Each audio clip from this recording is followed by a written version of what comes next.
I was ready to absolutely tear this weapon to shreds. Like, I was certain it was Scout's worst secondary by far, and on the same tier as something like the Sandman. You give up so much, and for what? But then I met someone by the name of Bonk Drinker.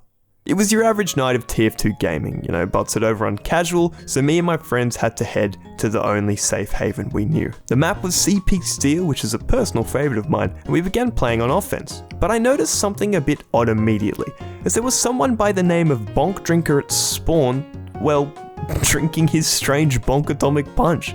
He'd stand in front of the resupply cabinet, take a sip, experience that sugar high momentarily, before repeating the process again, and again, and again. I mean, the dude even had the attire to match, with the bonk helm, bonk boy, bonk skin scattergun, and yes, a conscientious objector with the bonk on it too. Anyway, I got on with actually playing the game until I saw a message in chat from Bonk Drinker. Now, usually I'd brush something like that off, but given how committed he was to the whole bonk bit, I thought maybe I could set him a challenge, and if he completed it, maybe I could do the video. Hey Bonk, here's the deal. Next time I find you on a server, if that bonk isn't at 2,000. If it's at 2,000, the next time I see you on a server, I'll do a video on it. I'll give you a 1-day grace period.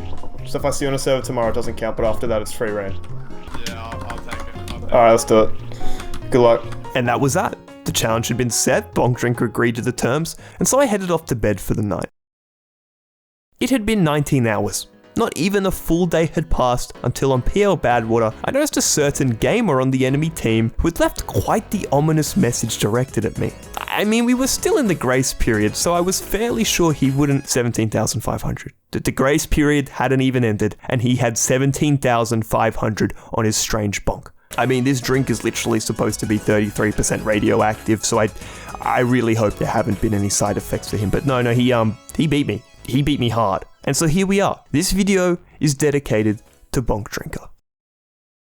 The bonk is a real simple weapon at its core. We take a sip from the funny energy drink, and then our heart starts palpitating, making us invincible for 8 seconds. Now, invulnerability is pretty rare to come by in all of TF2, so you can probably imagine how this opens up a lot of new gameplay opportunities for the Scout. I mean, come on, we've been given a tool which allows us to bypass the enemy team's frontline entirely, so you know damn well that we're going to make the most of it. Now, personally, I like to divide the process of using the bonk into 2 main steps, starting with actually getting behind your enemy. Just like the winger, the bonk also promotes this more assassin-oriented playstyle, where we will want to position ourselves to catch enemies off guard. And to do that, we will need to get ourselves into the enemy's backline. Now, unfortunately, this isn't as easy as you'd expect with an item that makes you literally invincible for 8 seconds, as we gotta consider a bunch of extra factors to ensure that we can flank safely. Because picture this, if we pop our bonk and run straight at our enemies through the choke, yes, we're invincible and can probably make it behind, but then what? We've just alerted the majority of their team that there's a scout flanking them, and on top of that, the bonk also carries with it a slowing mechanic which scales with the amount of damage we take. So if we tank a couple rockets here and a sticky or 2 there, we could end up with a crippling 50% slow once our invulnerability ends, and that isn't good for the whole living thing, because pretty much any enemy with half a brain will know to hunt you down. So instead of being that careless, we do want to activate a little bit of brain power to create an ideal flank path that won't attract as much attention from the enemy. So rather than gunning it down the center of the map where most enemies are concentrated, we want to consider whatever flank routes there are on offer. Most maps are designed with 3 lanes in mind, but this can vary a bit, but generally they'll consist of a central choke where the card or point will be, and then another lane on either side which opens up flank routes for classes like Spy, Soldier, or really anybody to make use of. So as a Bonk Scout, we really want to be utilizing these side lanes so that we can minimize the risk of people noticing us and reduce the amount of damage we take so we don't feel like a heavy once our bonk invulnerability has ended. Now, whilst this all sounds good in theory, the chaos of a casual game injects a lot of anarchy into this process, as in some games you might just be able to run straight through the enemy team who won't even bother to chase you, and in other games you might meet the world's sweatiest Div 4 pub stomping scout whose life mission is to not let you pass them by on the flank. So when it comes down to actually using this thing in game, make sure to experiment with what paths you decide to try, because you just never know what might work. Now, this definitely isn't all there is to the bonk, as there are a few more troll-oriented strategies I'll bring up later. But for now, the only other piece of information which is valuable to know when getting behind is making use of level 3 sentries. Usually the engineer is the bane of Scout's existence, as it only takes one well-placed mini-sentry to make them rethink their life choices. But the bonk levels out this playing field substantially, as an engineer and their sentry gun becomes a tool for us to utilize as Scout on our journey to the enemy team's spawn. As once we are invulnerable, we can actually surf the bullet damage from a sentry to launch us into a more advantageous position. This is especially useful on a map with a massive skybox like Swiftwater or Upward, as you can skip entire sections of the map by simply jumping at a certain angle in front of a sentry. The only thing you need to be cautious about is that crippling slow at the end of your invulnerability. So if a scout or rocket jumping soldier decides to catch up and have a word with you, it likely won't end very well. Now I have to admit that there's actually a bit of nuance to this next part, as we have to find this kind of happy middle ground between not spawn camping because Scout kind of sucks at it, and also not being too close to where the enemy's frontline is, as we can't really take on more than one target at a time. So as the assassin Bonk Scout, we have to occupy this weird space in between, where we will prey on isolated targets who are either pushing towards the frontline from spawn, or are pulling back from the frontline to get health or ammo. Now who you decide to pick off actually does require a fair bit of game sense, as you have to be very aware of your surroundings and where your enemies are positioned, as we don't want a 1v1 with a medic to turn into a 5v1 because, oh, we forgot about the 4 heavies who are also respawning, but just took a little longer to get to you. This makes your HUD your best friend when you are behind, as you want to be constantly taking note of who on the enemy team is either dead or has freshly respawned, so we can give ourselves an ample time window to secure a kill or two. But aside from that, you really need to make sure that your aim is up to scratch to actually kill some enemy gamers, as without a pistol to use as a finisher or something like the Mad Milk to provide some extra sustain,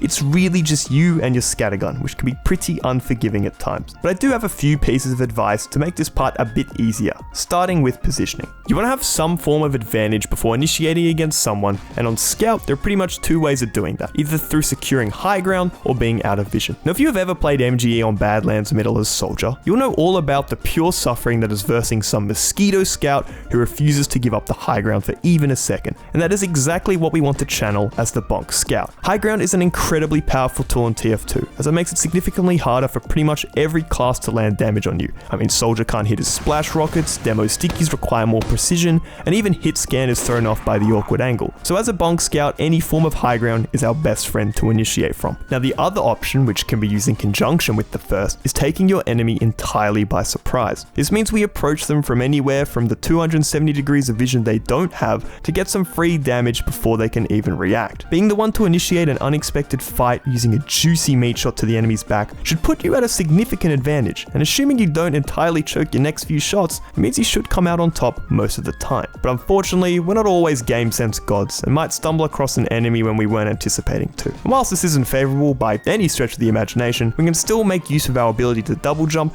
to either position ourselves somewhere more favourable or evade them entirely and look for an escape route. You can also look into using your bonk to secure a safe escape route as well, as if you manage to down it in time before they completely destroy you, it can pretty much guarantee your safety. Hello there. This next bit was supposed to be like an 80s commercial for Bonk about all the other stuff it could do I didn't mention in the strategy, but I ended up sounding like a snake oil salesman from 1920s Boston with the accent I was doing, and it wasn't pretty. It wasn't pretty. So here's a hypercut of everything the Bonk can do instead.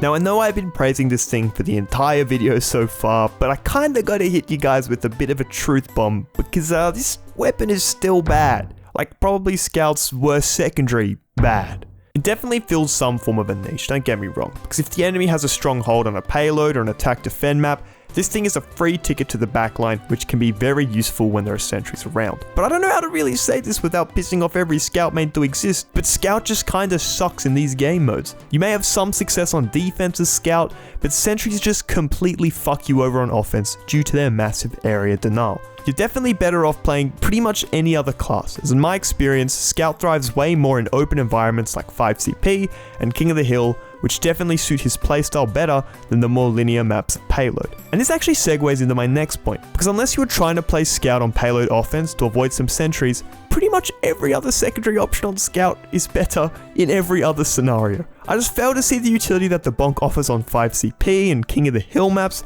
as you usually don't need to be fully invincible to get into an advantageous position behind your enemy. The only other secondary which is in the same tier as the bonk is probably the criticola, but I feel like even that can shine in more scenarios because having the ability for on-command mini-crits is very powerful. But when it comes to any of Scout's pistols, the Mad Milk, or even the Flying Guillotine, they prove to be way more useful than the bonk could ever hope to be. If you are set on this assassin type playstyle, I much prefer using the winger, as not only does it open up a bunch of mobility options, but it can also function as a fairly strong, though kinda inconsistent finishing tool, whereas the bonk occupies an entire secondary slot, which leaves you feeling much more vulnerable when you are dueling enemies. Now, one element of the weapon I didn't really bring up was its use in competitive play, as in the past the bonk has been the go-to secondary for Scouts and Highlander on certain maps.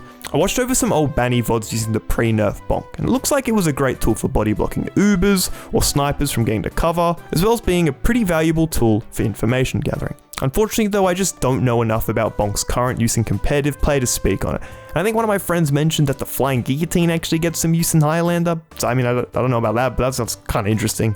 But to wrap things up, I was certain I was gonna hate the bonk. I'd even labeled the title of my script as Scout's worst weapon, but after Bonk Drinker showed me the light and I began to toy around with it, it turns out this thing can be pretty fun and actually pretty useful in certain situations. That's all from me. If you enjoyed the video, check out some of my other ones, and I also have a Discord, Twitter and Patreon too down below. But anyway, that's all. I hope I will see you soon.